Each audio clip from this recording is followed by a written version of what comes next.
Buenos días, amados oyentes. Un placer estar nuevamente compartiendo la palabra de Dios con estos estudios para los días martes de oración. Ya tenía un ratito que no compartía, andaba un poquito malo de salud. Pero estamos nuevamente aquí para traerles la palabra de Dios con el tema de la oración. Este estudio bíblico, amado oyente, tiene por título ¿Cómo orar en medio de las crisis? Y está basado en el libro del Antiguo Testamento del profeta Habacuc. Sí, libro del Antiguo Testamento del profeta Habacuc. Vamos a ver el capítulo 1 del verso 1 al 17.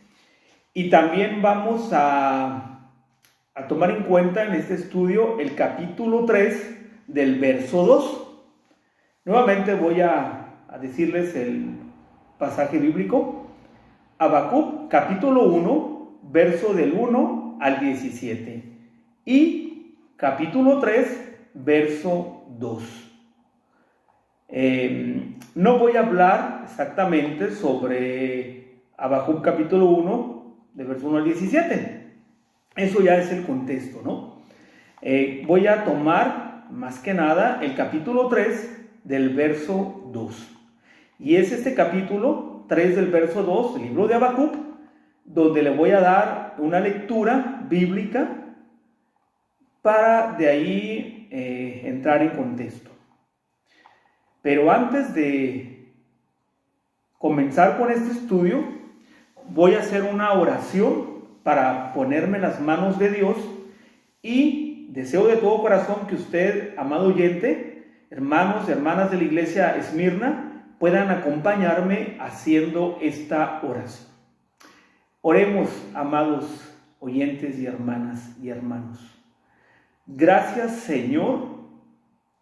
Gracias por tener la oportunidad de estudiar su palabra, de poder ver el mover, Señor, en la historia, Padre, de su poder, de su presencia, de su misericordia, de su amor, Señor, mostrándose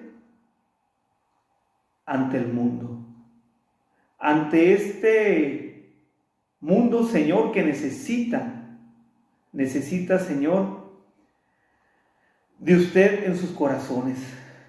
Padre, hay mucha gente que no le conoce, que ha oído de usted, mi Dios, pero que no ha entregado su vida, la cual, mi Dios, necesita todo ser humano hacerlo para que este mundo vaya cambiando, para que este mundo en pecado, mi Dios, pueda dejar de ser controlado por el mismo enemigo y la misma naturaleza también del ser humano. Señor, mucha violencia hay en este mundo, mucha división, pero también podemos decir que guerras en los hogares, guerras en las iglesias, guerras, Señor, en los trabajos, guerras, o por decirlo así, conflictos en los países, Señor. Más que nada ahora, viendo este conflicto tan grande que está entre Ucrania y Rusia, Señor, podemos ver cómo es que el ser humano, o a dónde ha llegado, mi Dios. Padre Santo, ponemos en sus manos las vidas de los corazones de todas las personas, Señor. Nuestros propios corazones, Padre, para que transforme, Señor, a través de su palabra nuestras vidas. Que este estudio, mi Dios, sea de grande bendición para cada uno de nosotros, los que estamos escuchando, Padre, y aprendamos, mi Dios, de usted ese amor que debemos de tener todos, y expresarlo, mi Dios. En el nombre de Jesús, en sus manos nos ponemos, Padre, para estudiar su palabra. Amén.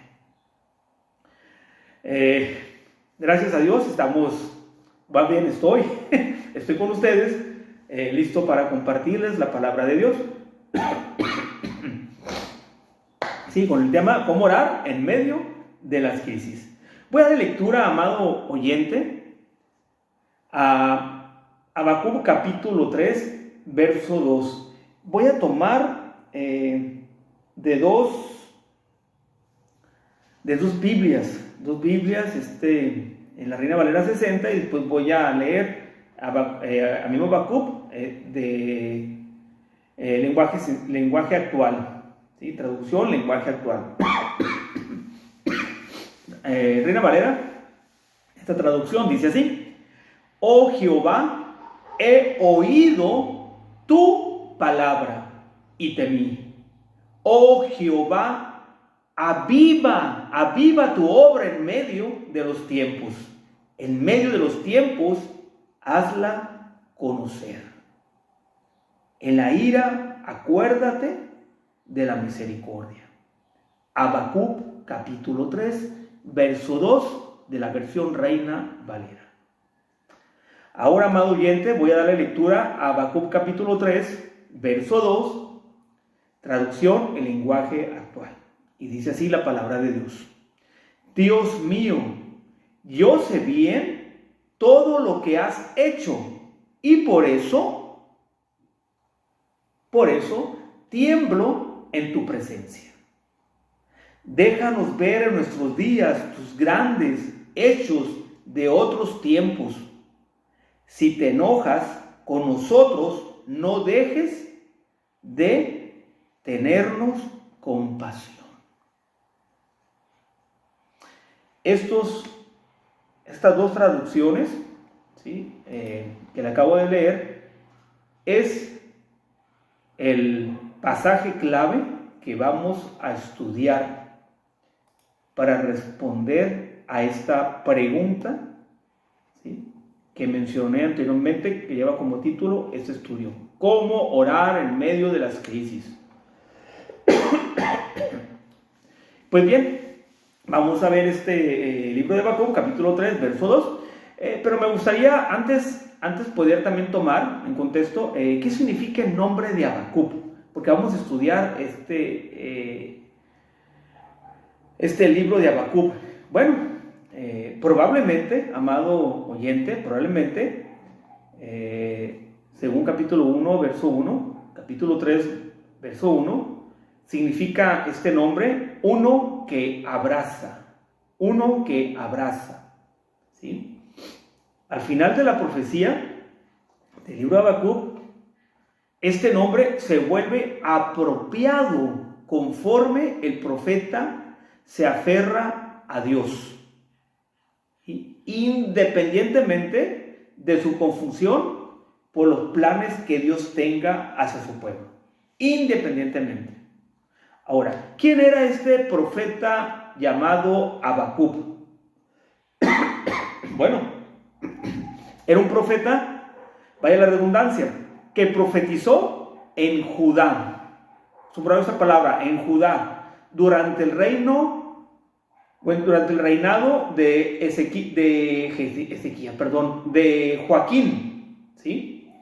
Habacuc también profetizó poco antes de Nahum, cuando Babilonia, después de vencer a Nínive, ¿sí?, sus ejércitos igualaban en crueldad a los asirios, ¿sí? Nahum anuncia la caída de Nínive.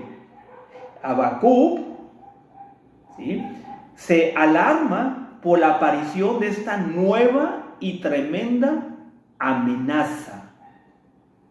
Comprende este hombre que el pueblo escogido ha incurrido en pecado, o sea, se ha alejado de Dios, y presiente que vendrá el castigo por manos de este pueblo babilonio, o por los babilónicos, pues. Entonces, este profeta escribió acerca de las maldades de Israel y de su inminente derrota en manos de los caldeos. ¿Sí? Él también describió la pecaminosidad de los conquistadores caldeos y profetizó la caída de ellos.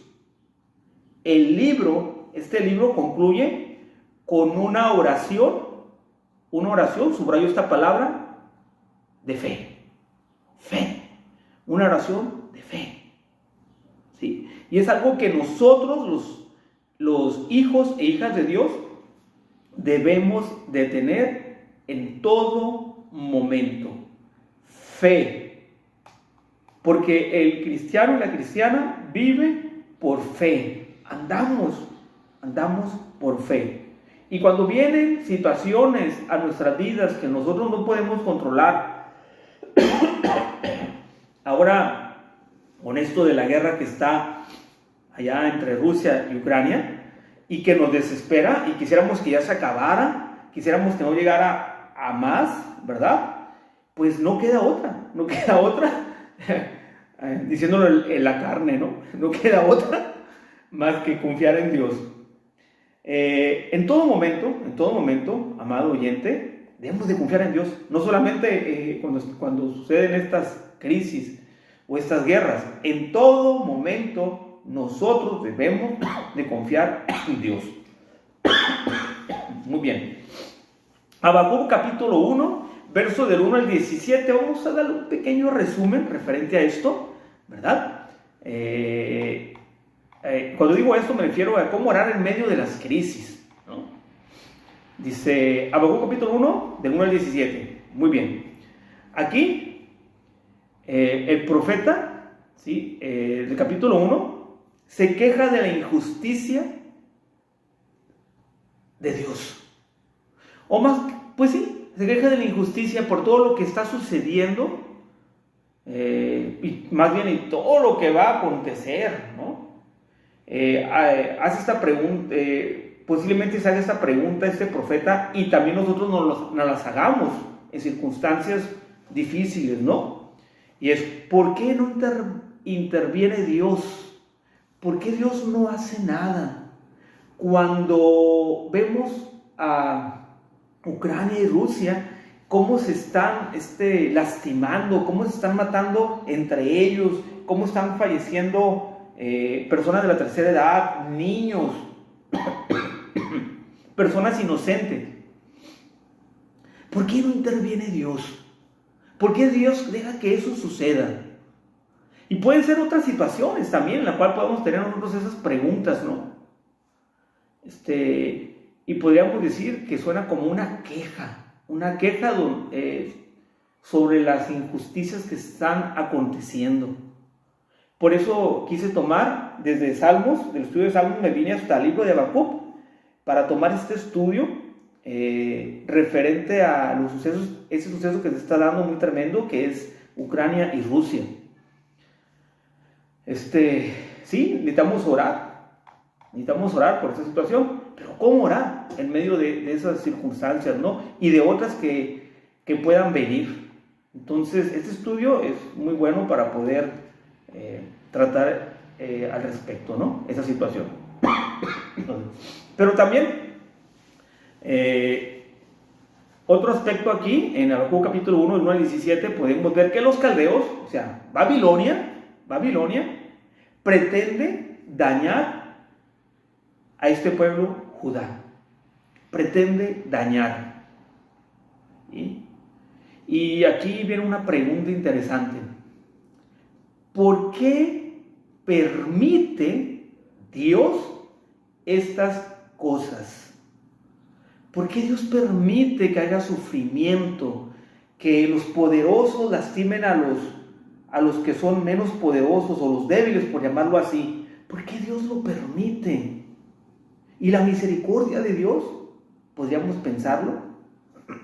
Pues este hombre, ¿no? Posiblemente se haya hecho esta pregunta, ¿no? ¿Por qué permites, Dios, que este pueblo poderoso dañe a Judá o vaya a dañar a Judá? ¿Por qué permites, Dios, que que esta ciudad tan grande, ¿no? Rusia, esté lastimando a esta ciudad pequeña, Ucrania, ¿no? Y que no tiene manera de poder defenderse. Bueno, continuemos, ¿no? Entonces, nuevamente, ¿no? Estamos en el libro de Habacuc, capítulo 1, del 1 al 17. Y viene otra pregunta. Son 4 preguntas las que estoy tomando aquí en cuenta, en base a Habacuc, capítulo 1, verso del 1 al 17, hablando en contexto, ¿no? Entonces, también se ve la protesta de Habacuc que tiene para con Dios, ¿sí? En forma de pregunta. Se la voy a decir a usted, forma de pregunta, esta protesta. ¿Por qué es que los impíos, los malvados, tienen tanto éxito? ¿Sí? También habrá personas que no son malvadas, no son impíos y pueden tener éxito. Pero aquí podemos ver en el mundo cómo es que tanta gente malvada, ¿sí?, tienen éxito, o sea, logran su cometido, van más allá, parece que están protegidos, que nadie les puede hacer nada, ¿sí? Y podríamos decir de que Dios mismo está con ellos, ¿no? Podríamos decir, podría mucha gente pensar, ¿no? ¿Por qué? Porque no vemos un Dios que está ahí actuando, por decirlo así, ¿no? No vemos la presencia de Dios, no notamos la presencia de Dios. Y mucha gente, yo lo escuché, puedo estar equivocado, yo escuché que escuché relatos, creo, en documentales, que personas que estaban en tiempo de la Segunda Guerra Mundial, personas que estaban en campos de concentración, llegaron algunos a pensar y otros a decir, ¿verdad?, en este lugar, hablando del campo de concentración, en este lugar no está Dios. No está Dios. Qué tremendo si eso llegó a suceder, si esas personas que eran judías y que tenían muy aferrada su fe en ese Dios llamado Jehová, que hayan llegado a pensar de esa manera o a decir esas palabras, ¿no? En este lugar no está Dios. Y posiblemente otras personas que no eran judías y que no estuvieron ahí llegaron a pensar lo mismo, ¿no? Entonces, posiblemente hoy en día mucha gente, cuando ve tanta maldad, hablando de Ucrania, Rusia contra Ucrania, ¿no?, podrían algunos de los ucranianos, ¿verdad?, o algunas otras personas de otra parte del mundo, pensar o mencionar, ¿no?, esas palabras, ¿sí? No está Dios, no está Dios. Aquí en este lugar no está Dios. Al ver tanta maldad, al ver cómo en los pueblos pisotean a los débiles, a ver cómo están muriendo tantos niños, tantas personas adultas, tantas inocentes, ¿sí? Por eso este hombre Habacuc, podríamos decir que estaba desesperanzado, que estaba dolido, triste, abatido, congojado, y podemos poner más expresiones que habla de los sentimientos posiblemente encontrados que haya tenido este siervo del Señor, ¿no? Y que nosotros podemos también estar en la misma situación, y no es malo. Tenemos una vieja naturaleza que se duele, que estamos luchando con ella, ¿verdad?, para que pueda salir ganando el espíritu y no la carne. Entonces, esas preguntas son tremendas. Debemos de pensar de que si alguien las ha tenido en su corazón, o si usted mismo las tiene en su corazón, pues no es malo, no es pecado el que uno se ponga a tú para con Dios, ¿verdad? No solamente este hombre Habacuc lo hizo, hubo otros profetas también que estuvieron en las mismas circunstancias, ¿no? Y usted puede haber estado o puede estar, o al igual que yo. Pero bueno, vamos con la última pregunta, ¿verdad? También, donde habla de la impotencia, no poder hacer nada este hombre al ver lo que va a ocurrir, porque Habacuc capítulo 1, de verso 1 al 17, no menciona de algo que está sucediendo. Él ve que va a caer ese imperio babilonio sobre Judá. Es algo que apenas va a pasar. Algo va a pasar. Y la impotencia de él no poder hacer nada. De decirle al Señor, de orar al Señor, Padre, que no suceda esto. Y ver que aunque vaya a orar, o aunque le pida al Señor, va a suceder. Es tremendo, amado oyente, es tremendo el poder que ver que ni orando se van a librar de eso. ¿Sí? Y esto podría llevarnos a esta pregunta, ¿no? ¿Por qué no desciende Dios para ayudar a su pueblo, a su mismo pueblo? ¿Por qué no desciende Dios para ayudarlo? Es tremendo ver que uno sienta, vuelvo a decirlo, esa impotencia de que las cosas vayan a pasar o estén pasando y uno no encuentra la manera de poder ayudar o solucionar eso catastrófico, ¿no? O hasta diabólico, podríamos decirlo así, ¿no? Muy tremendo. Entonces, amado y amada oyente, dice, ante estas situaciones, que ya les comenté, yo realmente no, nuestra actitud debe ser la misma del profeta, pero no hablando del capítulo 1, del verso 1 al 17, sino hablando del capítulo 3, verso del 1, capítulo 3, verso del 1 al 17. ¿Sí?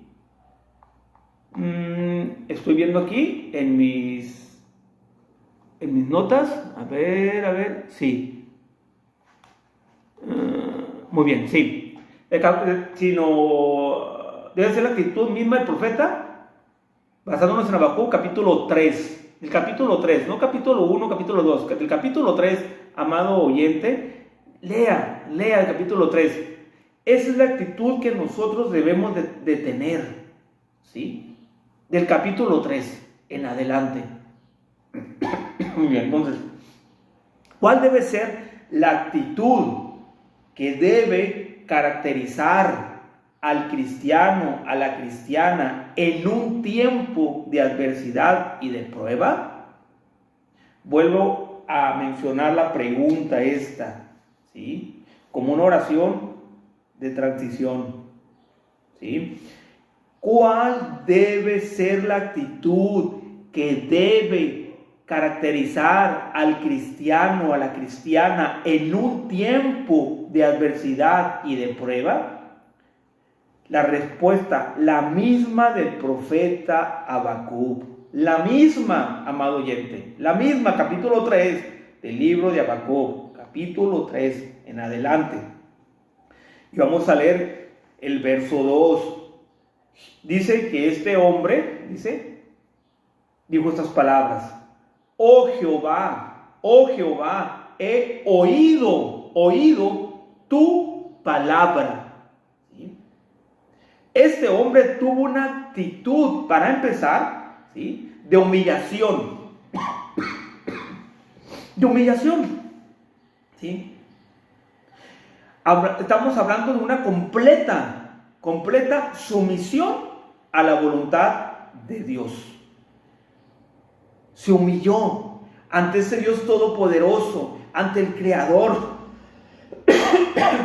ante el Dios que tenemos, que todo lo controla, que todo lo sabe, que es todopoderoso. Ante Él se humilló, aún a pesar de lo que se menciona en el capítulo 1, del verso 1 al 17. Aún a pesar de poder haberse esta pregunta: ¿por qué no interviene Dios? ¿Por qué permite Dios estas cosas? ¿Por qué los impíos, verdad, tienen tanto éxito? ¿Por qué no desciende, Señor Dios, para ayudar a esas personas que sufren?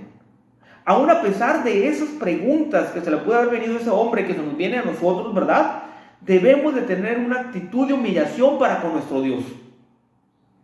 No podemos ponernos, como dicen, ¿sí?, a las patadas con Sansón. No podemos nosotros, que somos creación de Dios, que fuimos salvos por nuestro Señor a través de Jesucristo, ponernos a decir qué es lo que se debe de hacer, cómo se debe de hacer, porque esto no, porque esto sí, a nuestro Dios. No es así. Es Dios quien tiene control sobre todo. Cuando digo sobre todo, me refiero a todo lo que podamos ver y lo que no podamos ver, al universo, a todo lo que está funcionando, que nosotros podamos ver, ¿no? Los planetas, la vida del ser humano, el mundo, todo, Dios lo tiene en su total control y permite ciertas cosas por razones que muchas veces no entendamos y algunas que vamos a entender que son para glorificar su santo nombre. Entonces, una actitud de humillación, ¿sí? Sometámonos a la voluntad de Dios, aunque a veces no veamos o no notemos la presencia de Dios. Pero Dios está ahí, obrando. ¿Sí?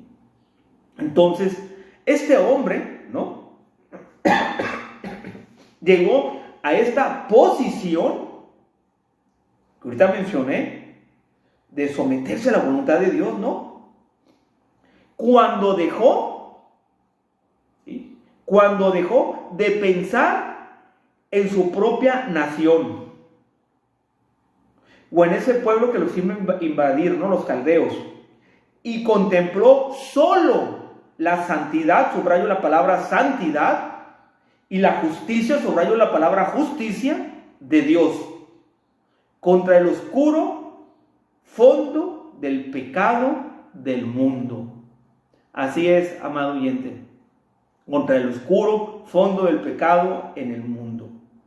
Todos, dice la palabra de Dios, nadie busca a Dios, todos nos hemos corrompido, todos somos pecadores, no hay ninguno justo, todos tenemos cola que nos pisen.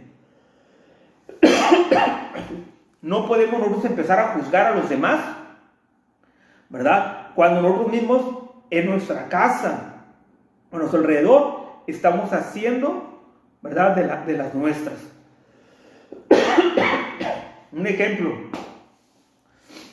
no nos gustan las guerras, no nos gustan que lastimen a otras personas, pero nosotros mismos a veces tenemos nuestras propias guerras en nuestras casas, con nuestros familiares inmediatos e inmediatos, en las iglesias, con nuestros vecinos, en fin, tenemos nuestras propias guerras y no nos tentamos el corazón para lastimar a esos seres humanos. Pero sí, alegamos, queremos que se haga justicia cuando hay guerras en otras partes. Hay que contribuir nosotros mismos, empezando por casa. ¿Sí? Queremos arreglar el mundo, queremos arreglar los problemas de otras partes, pero los propios problemas, ahí no queremos nosotros ver, ni que vean, ni que nos digan, ¿verdad?, que estamos mal. Pero Dios a este hombre, eso le hizo ver. Eso le hizo ver a este hombre. Y cuando este hombre vio también que es una persona humana, que peca, que se equivoca, que lastima, que necesita de Dios, es cuando este hombre, ¿sí?, cambió su actitud a una actitud de adoración. Dice que se humilló a la voluntad de Dios, pero esa humillación lo llevó a la adoración a ese Dios. ¿Por qué? Veamos Habacuc capítulo 3, verso 2, ¿no? Ya le dimos lectura, dice, traducción lenguaje actual, ¿no? Dice: Dios mío, yo sé bien todo lo que has hecho y por eso tiemblo en tu presencia. Tiemblo en tu presencia. Entonces, este hombre, ¿sí?, dice, tuvo una actitud de adoración al oír la palabra y ver quién era con quién estaba queriendo alegar, altercar, ponerse a tú por tú, ¿no? Y dice, y temí, dice la palabra, oigo tu palabra y temí. ¿Sí? Temor no significa, esto es para que lo entienda bien, amado oyente, temor no significa, en este caso, que Habacuc sintiera temor por la situación que había de venir, según la revelación que Dios le dio, ¿no? No se trata del temor por el sufrimiento que había de venir tampoco. Esta expresión sugiere más bien estar embargado por el asombro en la presencia de un Dios tan grande, ¿sí?, que le da una profunda adoración y respeto por Dios y sus caminos. ¿Sí? Esto me lleva a mí, ahorita recordé, Hebreos capítulo 12, ¿sí?, nos dice algo al respecto, ¿no? Dice, agradándole con temor y reverencia, hablando de Dios, ¿no? Porque nuestro Dios es fuego consumidor. Hebreos 12 menciona eso, ¿no? Agradándole con temor y reverencia porque nuestro Dios es fuego consumidor. ¿Sí? Acercarnos de esa manera, ¿no? Entonces, muy importante que nosotros podamos ver que en ese Dios que nosotros tenemos esperanza es grande, es grande. Tenemos que, aún en las pruebas, en las crisis, nosotros tenemos de adorar a ese Dios, adorar a ese Dios. Sabemos que Dios está obrando y por eso debemos de adorarlo. No a nuestra manera, posiblemente lo está haciendo, ¿verdad? No está obrando a nuestra manera, pero es algo que nosotros posiblemente no lleguemos a entender, que lo mejor que Dios está haciendo, ¿verdad?, no se compara a lo que nosotros podríamos hacer o decirle a Dios que haga.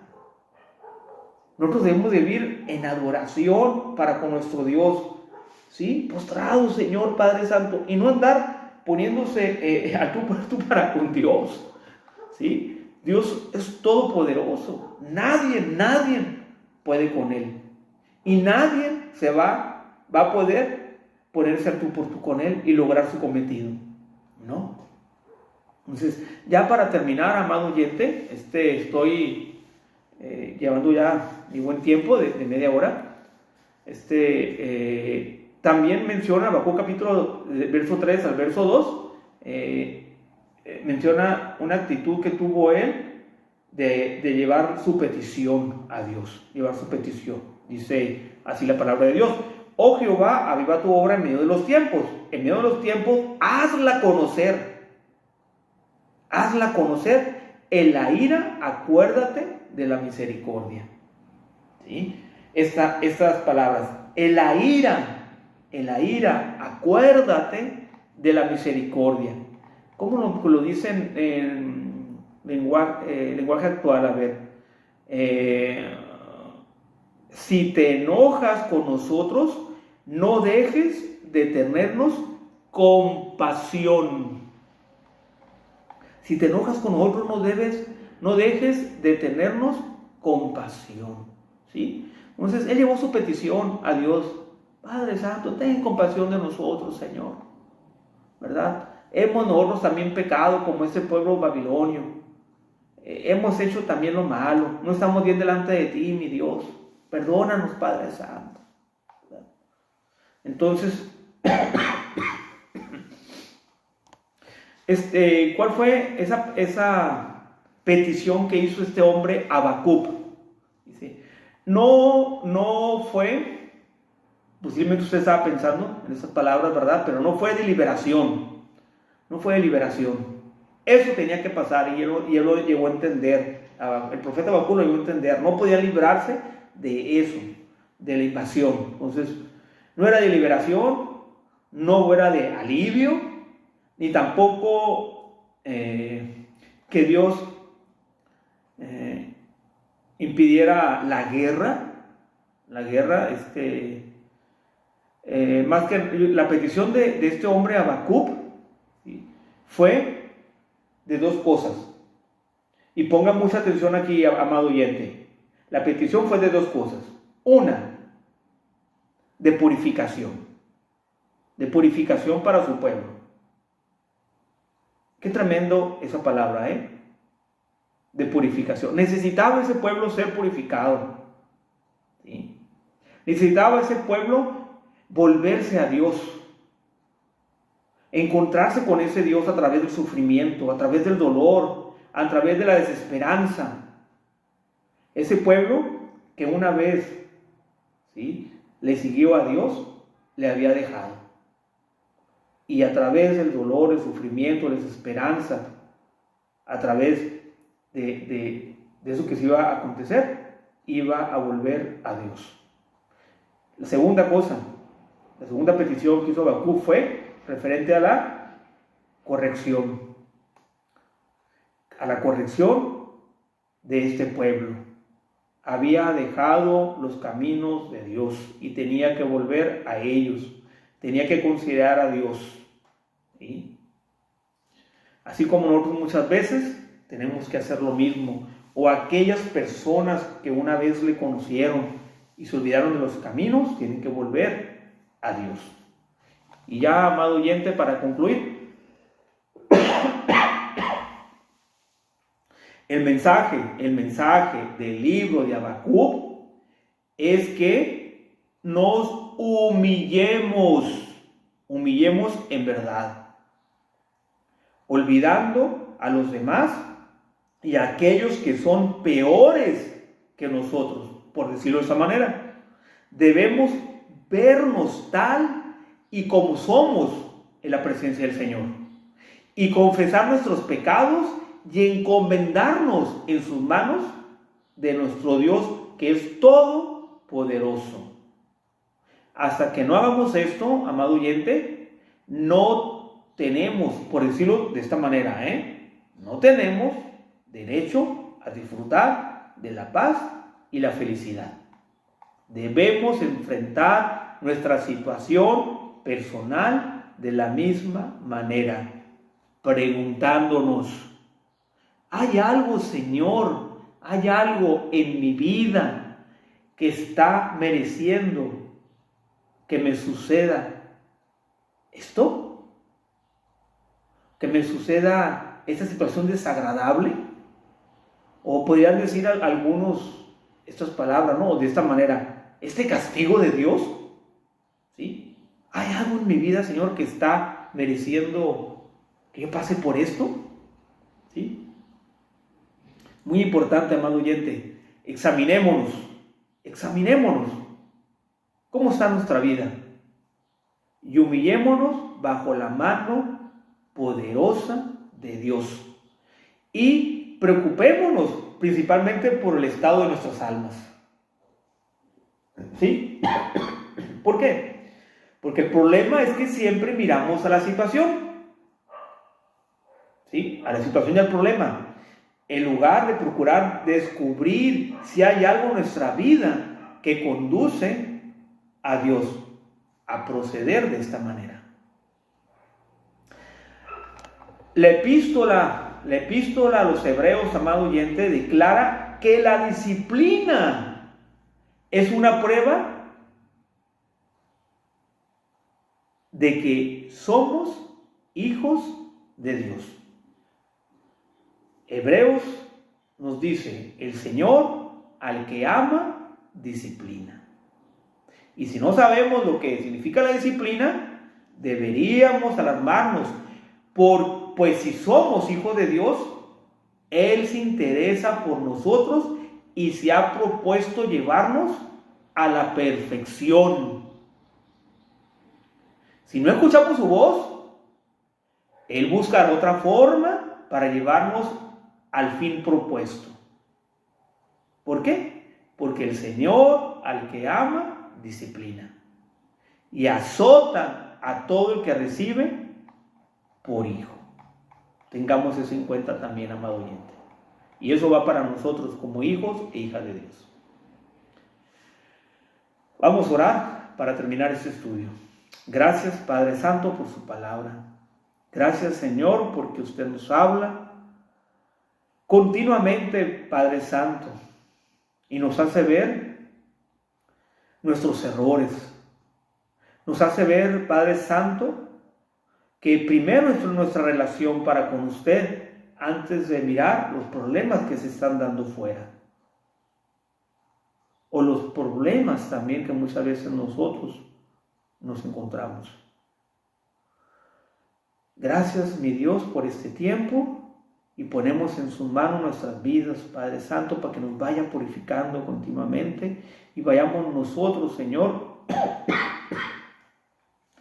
glorificar su nombre, mi Dios, a través de nuestro diario andar en su presencia.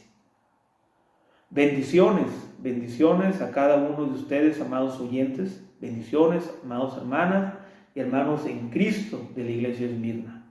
Fue un placer compartirles la palabra de Dios de este día martes. Dios con ustedes. Bendiciones.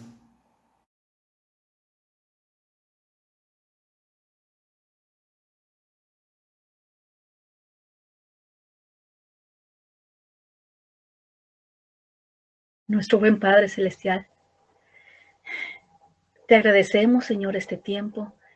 Te agradecemos, Padre Santo, tu protección.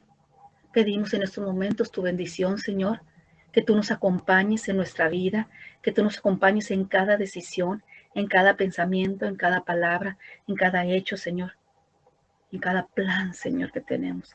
Tu bendición, Señor, en nuestra vida, en nuestro cuerpo, en nuestros trabajos, en todo lo que hacemos, Señor. Bendícelos, Padre Santo. Sabemos que tu protección y que tú, sobre todas las cosas, eres el único que nos puede dar todo lo mejor, todo lo que necesitamos. Y ya diste, Señor, a tu Hijo. Qué mejor bendición que haber dado a tu Hijo para que esa sangre limpiara nuestro corazón, limpiara nuestros pecados, Señor, y ahora seamos como tú quieres, como tu Hijo Jesucristo, limpios. Gracias, Señor, porque nos ves a través de Él. Gracias, Señor, porque nos amas.